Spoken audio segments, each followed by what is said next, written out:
9/11-এর পরে আমেরিকা আর ব্রিটেনের নেতৃত্বে যে সন্ত্রাসের বিরুদ্ধে অনন্ত যুদ্ধ শুরু হয়, সেইখানে ভারত যুক্ত হয় এক শর্তে। সেই শর্ত হচ্ছে কাশ্মীরের সকল সমস্যার জন্য সীমা পার্কে আতঙ্কবাদ সবকিছুর জন্য দায়ী। এই বয়ানের প্রতি আমেরিকাকে সমর্থন দিতে হবে। আর তখন থেকেই শুরু হয় আমেরিকার সাথে, প্রেসিডেন্ট বুশের সাথে ভারতের লম্বা খাতিরের যুগ। এই সম্পর্ক শুধু আমেরিকার প্রেসিডেন্ট অফিস স্তরেই নয়, এই সম্পর্ক আর প্রভাবকে আরো গভীর করার জন্য আমেরিকান এমপি এবং সিনেটে ভারতের পক্ষে নিরন্তর লবি করার জন্য ভারত কিছু কৌশল নেয় এবং কিছু সংগঠন তৈরি করে। কি সেই কৌশল? ভারত আমেরিকাতেই বসবাসকারী প্রবাসী ভারতীয়দেরকে সংগঠিতভাবে কাজে লাগানোর জন্য অনেকগুলো কর্মসূচি হাতে নেয়। বলাই বাহুল্য, এই সমস্ত কিছুর কোঅর্ডিনেশনের দায়িত্ব নিয়েছিল আমেরিকায় ভারতীয় এম্বাসি বা ভারতীয় গোয়েন্দা সংস্থা। এই লক্ষ্যে 2003 সালে জন্ম হয় হিন্দু আমেরিকান ফাউন্ডেশন, যারা আমেরিকায় জন্ম নেয়া ভারতীয় বাবা মার পরের প্রজন্ম। যদিও তারা আমেরিকান নাগরিক, তারা গর্ব করে বলে আমরা ভারতীয় নই, আমেরিকান হিন্দু। কিন্তু বাস্তবে এরা ভারত রাষ্ট্রের স্ট্র্যাটেজিক হাতিয়ার সংগঠন, ভারতীয় বিদেশ নীতির বাস্তবায়ক। তাদের মুরব্বীরা আছে তাদের পেছনে, কিন্তু তাদেরকে কেউ দেখে না। 120 মিলিয়ন মানুষের ভারতের বাজারে ব্যবসা দেওয়ার বিনিময়ে আমেরিকান ব্যক্তি, ব্যবসায়ী আর তার সাথে এমপি এবং সিনেটররা মিলিয়ে তারা এমন একটা চক্র, লবি বা প্রেশার গ্রুপ বা কোটারি গ্রুপ তৈরি করে দিয়েছিল, যার লক্ষ্যই ছিল ভারতের রাষ্ট্র স্বার্থ রক্ষা করা। এই আমেরিকান লবির একটা গুরুত্বপূর্ণ অংশ হয়ে ওঠে ইসকন। ইসকন হয়ে ওঠে ভারত রাষ্ট্রের স্বার্থ রক্ষার একটা গুরুত্বপূর্ণ সংগঠন। লবি বা প্রেশার গ্রুপ তৈরি করা আমেরিকায় বৈধ। আপনারা আমেরিকান এমপি তুলসী গ্যাবার্ডের নাম শুনেছেন। এই তুলসী গ্যাবার্ড হচ্ছে ইসকনের আমেরিকান ফেস। তাকে দিয়ে ইসকন তার পলিটিক্যাল প্রোগ্রামগুলো পার্সু করে। এই তুলসী গ্যাবার্ডে কিছুদিন আগে বাংলাদেশে 1971-এর 25শে মার্চ শুধু হিন্দু গণহত্যা হয়েছিল বলে একটা বিবৃতি ছেড়েছিল। যারা বলে ইসকন রাজনীতি করে না, তো এই তুলসী গ্যাবার্ডকে দিয়ে কথা বলান কেন ভাইয়া? যাই হোক, এই নতুন অ্যারেঞ্জমেন্ট বা এই আমেরিকার মাটিতে বসে ভারতের স্বার্থ রক্ষার যে নতুন অ্যারেঞ্জমেন্ট, স্বভাবতই আগের শতকের আমেরিকান ইসকন, আগের কৃষ্ণ প্রেম বিলানো ইসকন, ব্যক্তি স্বাতন্ত্র্যবাদের খাঁচায় বিরহ বা একাকিত্বে আটকে থাকা সাদা আমেরিকানদের মুক্ত করতে আসে ইসকন, এমনকি এর আগের নেতৃত্ব কোনো কিছু এক থাকেনি, সবকিছুই বদলে যায়। সেই আগের ইসকনের মৃত্যু হয়, জন্ম নেয় আর এক নতুন ইসকনের, যার লক্ষ্য এবং ফোকাস বদলে যায়। নতুন ইসকন জন্ম নেয় যার কাজ ভারত রাষ্ট্রের স্ট্র্যাটেজিক হাতিয়ার হওয়া। স্ট্র্যাটেজিক বলতে এখানে বোঝাচ্ছি রাষ্ট্র স্বার্থ উদ্ধারের লক্ষ্যে নেওয়া কৌশল এবং পরিকল্পনা। কংগ্রেস আমলে যেটা ছিল সফট হিন্দুত্ব, তাই এখন হয়ে উঠেছে আরো অ্যাগ্রেসিভ RSS এর হিন্দুত্ববাদ। আর তার তৎপরতার ক্ষেত্র তখন আর পশ্চিম দেশ থাকেনি। ইসকন সেই আমেরিকা থেকে পাড়ি জমায় বাংলাদেশে। এছাড়া সারা দুনিয়ায় ছড়িয়ে ছিটিয়ে থাকা নানা ভৌগোলিক পকেটে হিন্দু জনগোষ্ঠীর উপস্থিতি থাকলে সেখানে ইসকন গড়ে তুলে তাদেরকে দিয়ে ভারতের স্বার্থ রক্ষার কাজ ভারত রাষ্ট্র শুরু করে। ভারত ইসকনকে ঘিরেই ভারত রাষ্ট্র সরকারের নীতি এবং স্বার্থ এবং স্ট্র্যাটেজির পক্ষে সকলকে জড়ো করে আগ্রাসী হিন্দুত্ববাদের বোধ জাগিয়ে তোলে, কমপক্ষে সহানুভূতিশীল করে তোলে। এসবই ইসকনের মুখ্য কাজ হয়ে ওঠে। এতে ভারত রাষ্ট্রই যে প্রকাশ্যে হিন্দু রাষ্ট্র হয়ে উঠেছে, ভারতীয় নাগরিককে সে হিন্দু হিসেবেই ট্রিট করে এবং সংগঠিত করে। তার আশেপাশের অন্য কোনো দেশের হিন্দু থাকলেও তাকে হিন্দু হিসাবে ভারত রাষ্ট্রের পক্ষে অবলীলায় সামিল করতে থাকে। তাহলে ইসকনের কাজ আজকে মূলত তিনটা। ইসকনের মূল কাজ ধর্মপ্রচার নয়। 1 নম্বর কাজ ভারত রাষ্ট্র সরকারের নীতি ও স্বার্থ এবং স্ট্র্যাটেজির পক্ষে সকল হিন্দুকে জড়ো করা, আগ্রাসী হিন্দুত্ববাদের বোধ জাগিয়ে তোলা এবং আগ্রাসী হিন্দুত্ববাদের বোধ যাদের মধ্যে জাগাতে পারবে না তাদের কমপক্ষে ভারতের হিন্দুত্ববাদী রাজনীতির প্রতি সহানুভূতিশীল করে তোলা। এটা ঠিক যে কোনো রাষ্ট্র তার স্ট্র্যাটেজিক স্বার্থ বিষয়ক নানা সিদ্ধান্ত অবশ্যই নেবে, আমাদের তাতে না করার কিছুই নেই। আর বলাই বাহুল্য, এই সিদ্ধান্ত আমাদের রাষ্ট্র স্বার্থের বিরুদ্ধেই যাবে, কারণ রাষ্ট্র মানেই স্বার্থ। কিন্তু যেটা গুরুত্বপূর্ণ তা হলো অন্য রাষ্ট্রের যে সিদ্ধান্ত যা আমাদের নিজ রাষ্ট্রের জন্য ক্ষতিকর, তা প্রত্যাখ্যান এবং প্রতিরোধ করতে সক্ষম হতেই হবে। এই কারণেই ভারত রাষ্ট্রের স্বার্থ রক্ষাকারী ইসকন বাংলাদেশের রাষ্ট্র স্বার্থের বিরোধী। বাংলাদেশের কোনো নাগরিক সেই সংগঠনে যুক্ত থাকতে পারেন না। এটা ন্যায় অন্যায় বিষয় কিছু নয়, এটা রাষ্ট্র স্বার্থের বিষয়। এই ইসকনের তৎপরতা আমাদের প্রধানমন্ত্রীর দপ্তরের অধীনে তদারকি এবং লাইসেন্সিং প্রতিষ্ঠান এনজিও ব্যুরোর মাধ্যমে আর ফরেন ডোনেশন রেগুলেশন অ্যাক্ট 1978, যেটা সর্বশেষ 2016-তে সংশোধিত হয়েছে, সেই আইন দিয়েই প্রতিরোধ করা সম্ভব। আর আমাদের এটা করতে পারতেই হবে।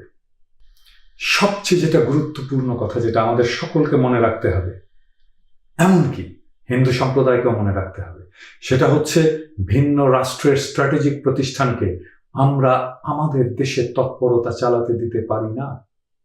বিদেশি এনজিও হিসেবে তো আরো নয়, তা আবার ধর্মপ্রচারের উছিলায়। এবার আসলে ইসকনের কি আসলে বাংলাদেশে দরকার আছে? এই প্রশ্নের উত্তরের জন্য আমাদের আগে দেখতে হবে আমেরিকায় কেন ইসকন জন্ম নিল। আমাদের মনে রাখতে হবে আমেরিকায় গিয়ে ইসকন জন্ম নিতে পেরেছিল মূলত একাকিত্বের আমেরিকান সমাজের শূন্যতার হাহাকার পূরণের জন্য। তাহলে ঠিক এই কারণেই বাংলাদেশ তার কাম্যভূমি হতেই পারে না, কারণ বাংলাদেশ পশ্চিম দেশ নয়। পশ্চিমে স্পিরিচুয়ালিটির ভ্যাকুয়াম আছে, বাংলাদেশে স্পিরিচুয়ালিটির ভ্যাকুয়াম নাই। বাংলাদেশে হিন্দুদের ধর্মীয় সংগঠন, হিন্দুদের আশ্রম, হিন্দুদের মন্দির, মন্ত্র জানা, শাস্ত্র জানা, বামন পুরুত কোনোটারই কমতি ঘটেনি, কখনো ছিল না। বাংলাদেশের হিন্দুদের পূজা পার্বণ, হিন্দু নারীদের ব্রত, এমনকি বাঙালি সংস্কৃতিতে শ্রীকৃষ্ণ যেভাবে জড়িয়ে আছে, সেভাবে উত্তর ভারতেও চর্চা নেই শ্রীকৃষ্ণকে নিয়ে। তাহলে আমেরিকায় যে কারণে ইসকনের জন্ম, ঠিক সে কারণেই বাংলাদেশে ইসকনকে হিন্দুদের দরকার নেই। তাহলে ইসকনের জন্ম বাংলাদেশে কেন হলো? কারণ ওই যে আগেই বলেছি, ইসকন ভারত রাষ্ট্রের স্ট্র্যাটেজিক হাতিয়ার হিসেবে পুনর্গঠিত হওয়ার পর থেকেই বাংলাদেশে ভারতের রাষ্ট্রীয় প্রভাব বিস্তারের জন্য এর জন্ম দেওয়ার প্রয়োজন দেখা দিয়েছে। তাই অন্তত এই একটা কারণে বাংলাদেশের সরকার ইসকনকে বিদেশি এনজিও হিসেবে এনজিও ব্যুরো থেকে রেজিস্ট্রেশন দিতে পারে না। ইসকন আসলে ধর্মীয় নয়, ভারত রাষ্ট্রের হাতিয়ার রাজনৈতিক সংগঠন। আবার কোনো ধর্মীয় অথবা রাজনৈতিক প্রতিষ্ঠানকে এনজিও ব্যুরো রেজিস্ট্রেশন দেওয়া হারাম, কারণ এটা রাষ্ট্র স্বার্থ বিরোধী বলে নিষিদ্ধ। একটা এনজিও কেবল রিলিফ বিতরণের কাজ, দাতব্য কাজ করতে পারে, সেজন্য অনুমতি পেতে পারে, ধর্ম প্রচারের জন্য সে অনুমতি পেতে পারে না। বাংলাদেশে ভারত বিরোধী মনোভাব বাড়ছে। ভারত সরকারের আমাদের সরকারের উপরে সবখানে প্রভাব বিস্তারের বিরোধী এমন মনোভাব প্রচণ্ডভাবে বাড়ছে। এ নিয়ে আমাদের সমাজের কোনো পক্ষের মধ্যে দ্বিমত পাওয়া যাবে না। তবে দ্বিমত হতে পারে এর মাত্রা নিয়ে। সরকারি পক্ষের হলে হয়তো কেউ বলবেন ভারতের প্রভাব অনেক কম বা স্বাভাবিক, অন্যদিকে অন্যরা বলবেন ভারতের প্রভাব চরম বা সীমাহীন, অসহ্য বা অনাকাঙ্ক্ষিত ইত্যাদি।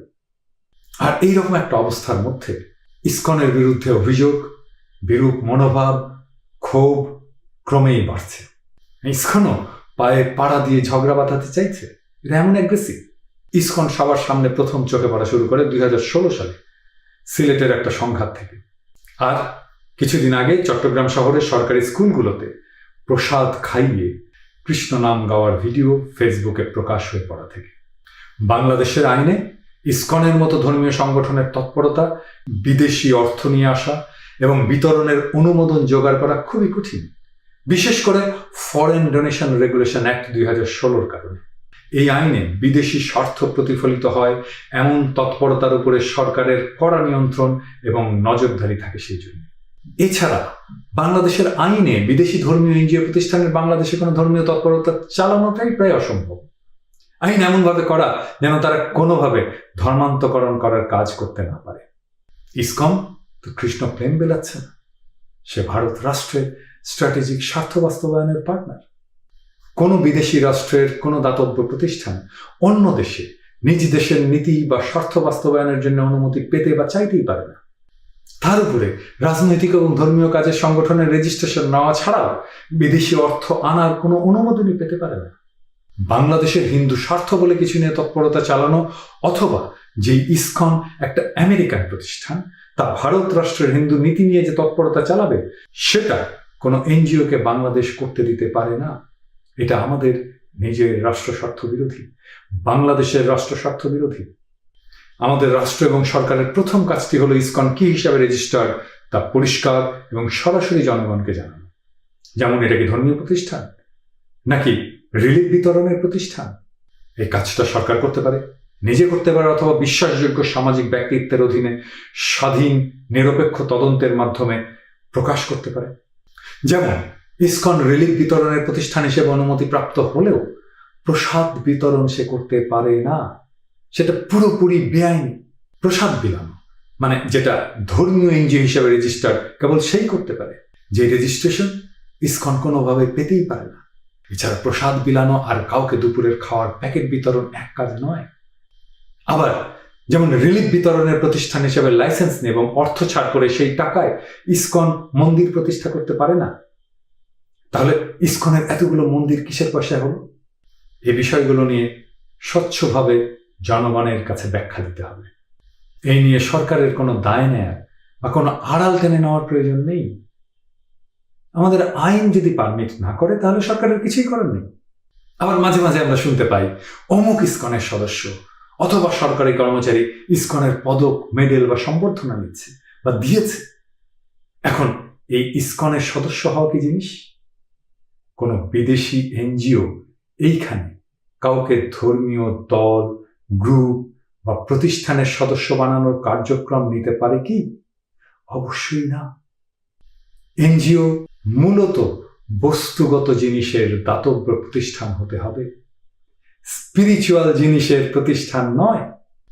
এনজিও করতে আসা চ্যারিটির কথা বলে কোনো ভাব বা ধর্মীয় রাজনীতির প্রচার করতে অনুমতি দেওয়া হয় না।